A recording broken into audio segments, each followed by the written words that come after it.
In the letter from Paul to the Ephesians, he tells the Ephesians that both the Jews and the Gentiles are members of the same family and are of the same body and one humanity, who are reconciled to God through Jesus' death on the cross. At the time that Paul wrote the letter, there was a physical barrier in the synagogue to separate the Jews from the Gentiles, and Paul tells the Ephesians that Jesus destroyed that barrier. Just as the Jews at that time treated Gentiles as being separate from them, too often we find ourselves being separated from others that we see as being different from us. The reading today tells us that Jesus broke down the physical barrier in the synagogue that separated the Jews from the Gentiles. I believe it's important for us as disciples of Christ to break down those barriers that separate us from our neighbor, to avoid thinking so quickly that someone we encounter as them, and instead of that they can be part of us. I believe that this view of us versus them is one of the biggest obstacles to finding peace. It is very easy to see where someone is different from us, and so not entitled to be treated with the same respect as those who are like us. We can divide people based on their gender, their race, their income, by the way they dress or wear their hair, or by their level of education, or through any other means. Throughout history, people have been divided for any number of reasons, whether they own land or not, whether they lived in a different region, whether they followed a particular ruler, whether they were a particular ethnic group, sex, race, or what language they spoke, or even with which hand they wrote. The problem with judging people superficially just by their appearance is that we do not give ourselves or them the chance to connect through the areas we share or our common interests or experiences. These divisions and the view of us versus them can be overcome if we take time to look beyond those surface aspects. If we take time to talk to a neighbor, we might find that we share many common interests. We might be fans of the same sports team, or that we both enjoy cooking, or that we both stunk at soccer. A few years ago, a Boy Scout troop from Ogletown Baptist Church merged with a Boy Scout troop here. Both troops had existing leaders, and the scouts had formed bonds with their fellow scouts. During that merger, I remember having conversations that referred to the Legacy Troop 316 and the Legacy Troop 255 scouts, and it resulted in conversations that included statements like, "This is how we do things, and this is how they do things." And the troop leaders realized that those conversations were preventing the troop from becoming a single unified troop, and leaders encouraged the conversation to stop being about us and them, and instead to be about us. One example of this effort was to use the closing that each troop used prior to the merger, so that it was a united troop, with the meetings ending by singing both taps and scout vespers. In mathematics, there are Venn diagrams where we create circles that might have something in common. In one circle, we might have people who like soccer. In a second circle, we might have people who like American football. In a third circle, we might have people who like pizza. And the crossing of those three circles show people who fit into all three circles. Unfortunately, the separation of us versus them leaves us with circles that are so small that they do not cross with any other circles. One of my favorite singers is Carly Simon, and in one of her songs titled "Them," the lyrics include phrases like, "When they move into your neighborhood, they take over but good. And what are we going to do about them?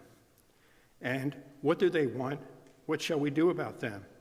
Interestingly, the lyrics never say who are them, and leaves the listener to fill in who is them. The result of seeing them as different from us is that we can view them as enemies or people we should fear, rather than seeing them as us, with whom we can share hope. Several years ago, a friend invited me to join a Bible study with some of her friends. After attending several of their meetings, the leaders of the group told me that in their particular faith, the only people who would be saved were those who were members of that particular faith. And I asked them if anyone who had never heard of their faith was doomed to hell, and they said yes. I asked them a there have been people who had died not knowing about their faith were condemned to hell, and the response was also yes. This strict belief was a very harsh example of us versus them.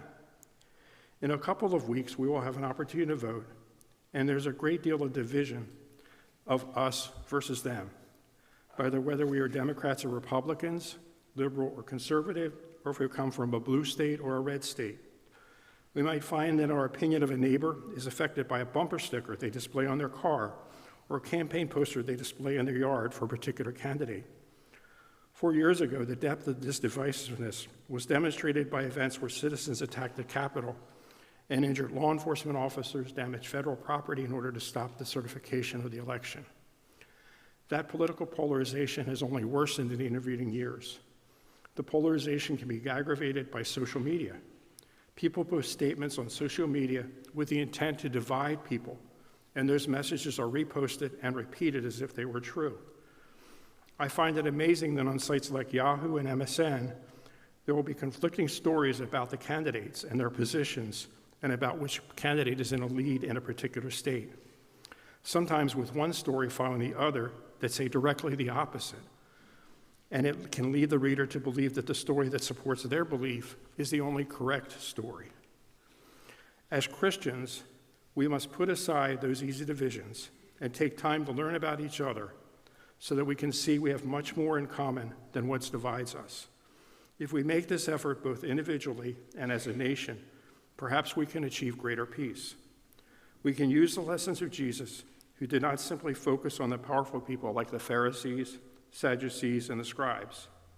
Jesus met with, stayed with, and had meals with fishermen, lepers, tax collectors, Samaritans, women, children, and people who were considered sinners. One of the biggest challenges in treating everyone as being part of us is to be open to listening to others, to find what we share, and not simply excluding them for surface traits. In Paul's letter, he told the Ephesians that Jesus had broken down the wall between the Jews and the Gentiles, and they were now all of one family.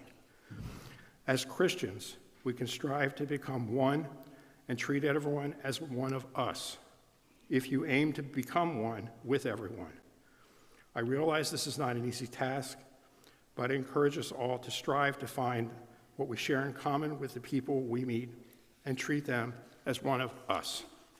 May God be praised. Now, if you would please join me in the prayer for the people.